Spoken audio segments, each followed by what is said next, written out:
Hello and welcome to the Rippling Pages. It's me, Liam Bishop, curating the best writers to help you with your writing.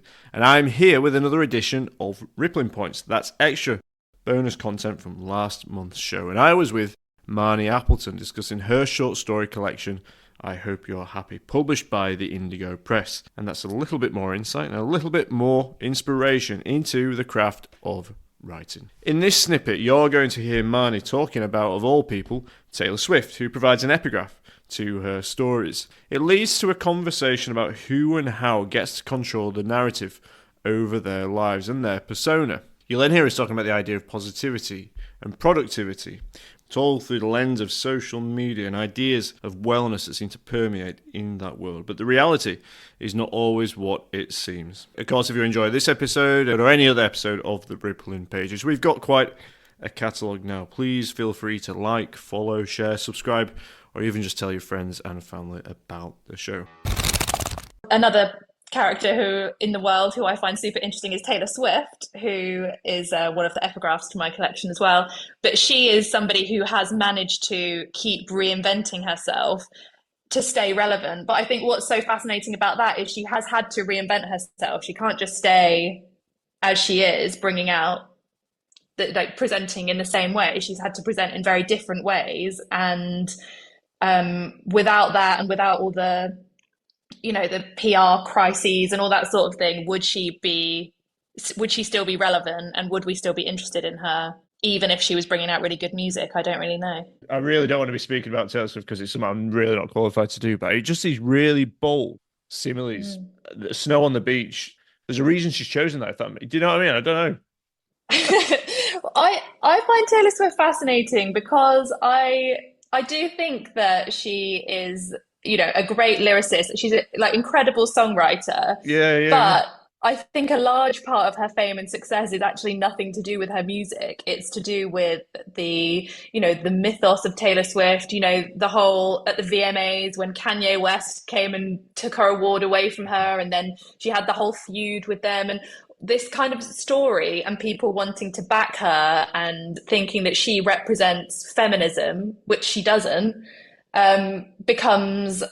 takes on a whole life of itself. And I really do think that that is why she is quite as famous and influential as she is, rather than her songwriting, whether you think it's good or bad. I think it actually doesn't have that much relevance, which is kind of sad when you think someone who is so talented, and she could just have faded into obscurity if it wasn't for this whole story about her life that's been pumped out into the world. I mean, yeah, it's thinking of then that, what would happen Taylor Swift obviously has some level of power or wealth to change or shape that, but which isn't the same as the characters within this book. So what powers do they have, if they have any, or it might not be power per se, but for the ordinary, the ordinary person, so to speak. And I appreciate Taylor Swift is an ordinary person.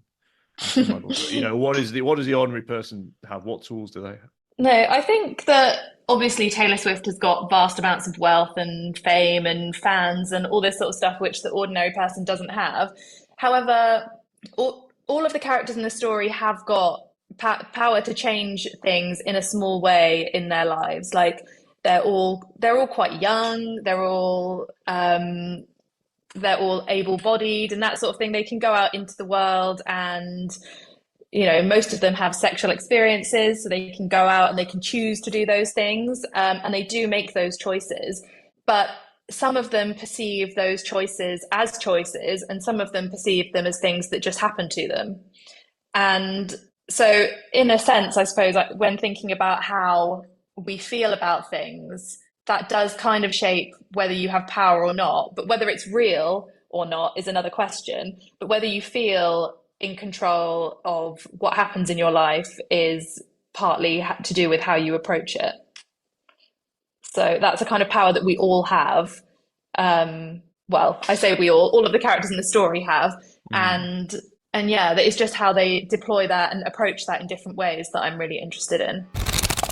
Yeah, you put the social media posts within the text. I mean, did you invent these? Did you find these? Is there an influencer out there that you've quoted? Or Well, I'm not going to admit to that if there was. No, there are a couple of influencers who, I mean, I don't follow these influencers anymore because actually, interestingly, while I was writing this collection, I had a 3 year Instagram break, and then I've rejoined Instagram to kind of promote the book and that sort of thing. And I found it really interesting, like coming back to it after having had this long period of time where I distanced myself from it intentionally.